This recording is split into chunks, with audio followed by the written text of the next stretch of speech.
The first thing I need to ask is actually a question that I feel like I ask everyone in Impact Wrestling now, but I feel like it's the kind of thing I have to ask everyone, because everyone's given me a very similar answer. But it's essentially about the morale in the locker room. It seems like it's sky high. It seems like everyone is really excited to go to work, which is something that a few talents have said.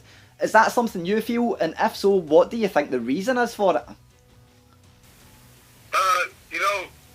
I think one of the coolest things about the locker room is based on, kind of that stigma that TNA, that stink that TNA left, it bruised a lot of people. It hurt, people wanted this company to succeed, and they fell short, and and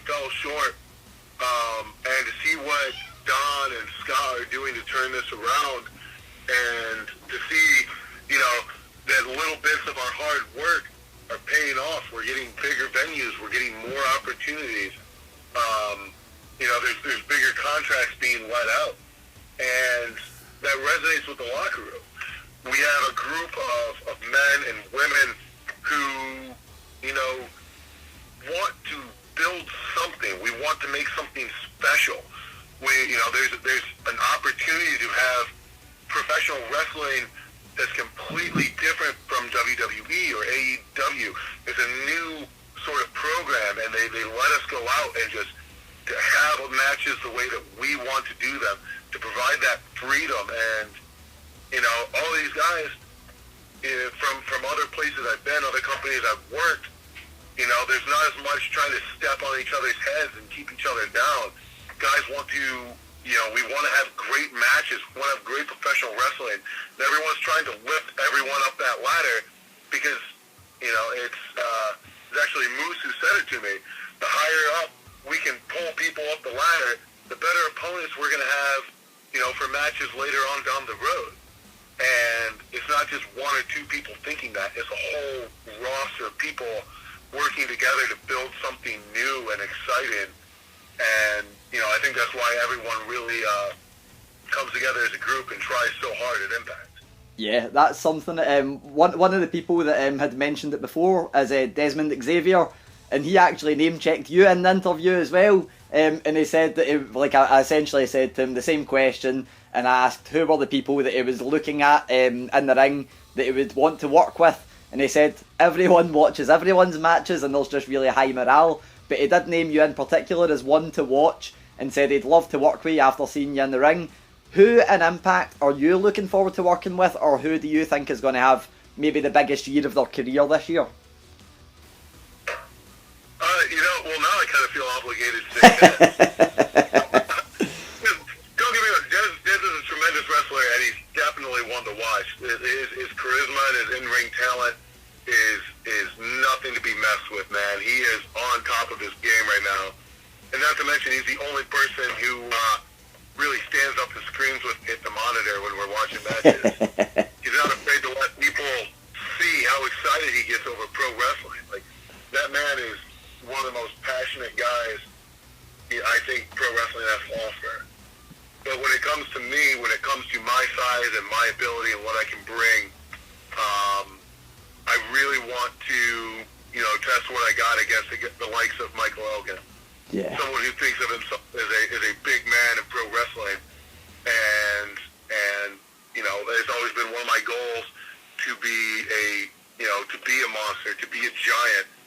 My favorite wrestler growing up was Kane. That's who I idolize. That's who I want to be. I want to have a career as long as him, as the big man, as the guy to beat. And I think the first step in that is proving my mettle against the likes of Elgin. Yeah, definitely. And that's, you mentioned there about the kind of the transformation of Impact and coming from TNA. I feel like you're someone that's had a transformation yourself. Like, whenever I watched you, I always thought there was immense potential there, and it was just like you needed time to shine and time to show what you could do. And I feel like that's something you're getting in Impact. But just the way I feel like, I don't know, maybe you're finding yourself. I don't know if that's the right way to say it. What would you say the transformation has been down to from kind of being potential to what you are just now in Impact, which is a really exciting talent to watch? For me, it's confidence. NXT can can teach you a lot. They can help you out. They can show you all these things. But there's always a constant, whether it's real or not, or if it's only in your head. There's a feeling of walking on eggshells. There's a feeling of, am I going to be good enough? And in NXT, you're competing against, there's 200 people there now, and you get stuffed in that bottleneck.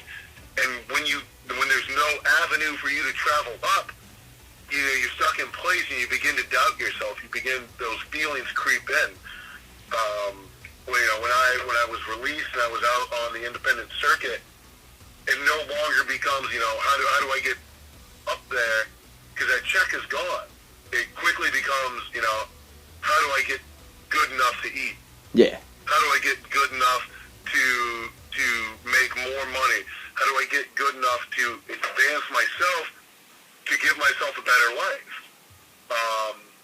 And I think when I started breaking through those paths, when I started going down that road, when I was getting the response from people in these smaller crowds, it builds your confidence a little bit. When promoters are calling you from out of the blue because they saw a clip on YouTube, it builds that ego, that pride in you. And I think that was something that for me personally was lacking in NXT. And the more I get an opportunity to stand out there now, the more I realize that, I do have this ability, and I do have this potential, and this goal of mine to be not only a great professional wrestler, but to be a notable big man in pro wrestling is not only attainable, but I think is definitely the path I'm on. And I think it's that confidence that really boosts me through to becoming a bigger and better performer. Yeah, almost everything you said there reminded me of someone, apart from the fact that you mentioned that you're quite a bigger guy. But all of the confidence, and then coming from NXT and ending up kind of being the real deal in Impact, it reminds me a lot of Sami Callihan. I need to ask, what are your thoughts on Sami Callihan? Because it's someone you know really well. Sami was one of my best friends in NXT. We met a few times in Ohio before I started there. But he quickly became one of the guys that I could lean on, and I could trust. And he's not the type of dude, he won't do anything, he's not going to force you into things that you don't want to do. Yeah. He's not going to go out of his way to help you unless, he sees something, unless he knows that you're really passionate and that you truly love this place. And between him and Jake Christ, I think, and Dave for that matter, is what, are the three that really helped install that confidence. They're the three that really got me out of that mindset of, you're not good enough to make it to NXT, to, no, you are good enough, you do have these abilities, and we're going to show you exactly how you can stick each and every foot back into the throats of, the people that let you go for an injury. So, yeah, Sammy's definitely helped me out so much. Yeah, and that's it. You speak very highly of him. Another man I know you've spoken very highly of in the past, as a bit of a legend when it comes to Impact Wrestling, and it's Kurt Angle, which I believe you share a kind of similar background. You've got an All-American background. Was that your main inspiration growing up, wanting to be a wrestler, or was there other people that you were wanting to be like? He is my inspiration to get into amateur wrestling. Yeah. It wasn't, until seeing him that, in my mind, I kind of clicked if that's how, he became an Olympic gold medalist, become a pro wrestler, that's obviously what I have to do.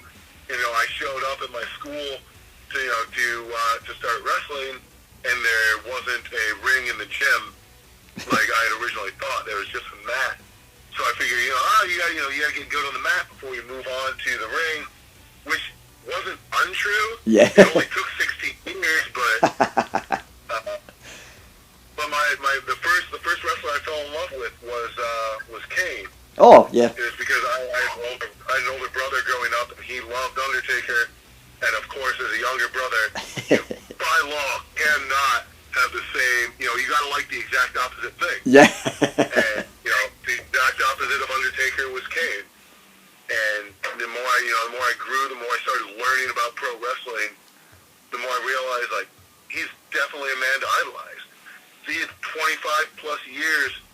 at the top of the card. He's renowned as one of the most, crucial big men in the industry. He's had several just crazy good matches and is known worldwide. And he's the mayor of Knoxville, Tennessee. There's so much good that he's done in and out of pro wrestling. He's definitely still the wrestler I idolize most.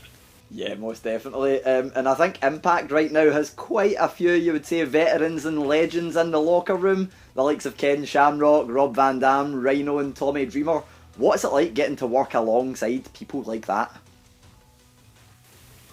It's kind of crazy, It's these people that you grew up watching, and you watch guys like Dreamer.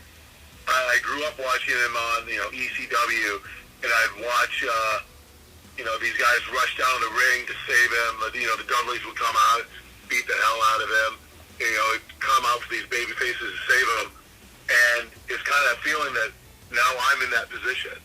Now I'm the one causing all this havoc. I'm someone that is, and once again we go back to that confidence. I'm someone that's proven myself to a high enough level that I can be in the ring with the likes of Dreamer and Rhino and Shamrock, and to be able to learn from these guys, and not only from their lessons outside the ring, but just watching them and taking the time to see how they move on an up close and personal level is absolutely amazing. Excellent. And I've only got 2 questions left. They're both kind of looking forward a little bit. You've said obviously you've got a lot of confidence and those people have kind of set a benchmark. What would be your goals and aspirations for 2020? I've been thinking about it a lot. I took a lot of 2019 to establish myself as a monster, as a threat to the rest of the roster, and to prove to everybody that, that I'm more than just this guy who failed in NXT. And I think I've done that in 2019. And I look at the landscape now of Impact Wrestling, and with Sami Callihan gone, and just how things are laid out, I don't think a world championship is out of my grasp. Definitely. And I definitely set my sights and my goals on that. I have 2 years left on contract, and I think within 2 years, that's an extremely attainable goal. Yeah, most definitely. And one thing that I guess might kind of lead on from that, but again, it doesn't need to be the World Championship match. Who would be your dream match in wrestling? Like, out of anything of all time, or of wrestlers that we currently have now? No, feel free to choose absolutely anyone you want. I definitely think that, I hate to go back to it, but Kane would be one of the guys I wish I could set foot in with. I had a few run-ins with the likes of Abyss and Congo Kong out on the indies. And, for me, I want to establish myself as, one of the better big men in professional wrestling. And I know that Kane is one of those guys that's always going to have that moniker. And to be able to go up against someone I've idolized so much would be really awesome. I mean, to this day, I still have an autographed picture that I got from when I was a kid, hanging up in my house. Man, that's absolutely amazing. Excellent. Thank you so much, man. It's been an absolute pleasure chatting to you. Yeah, thank you, brother. Thank you, man. Have a great day.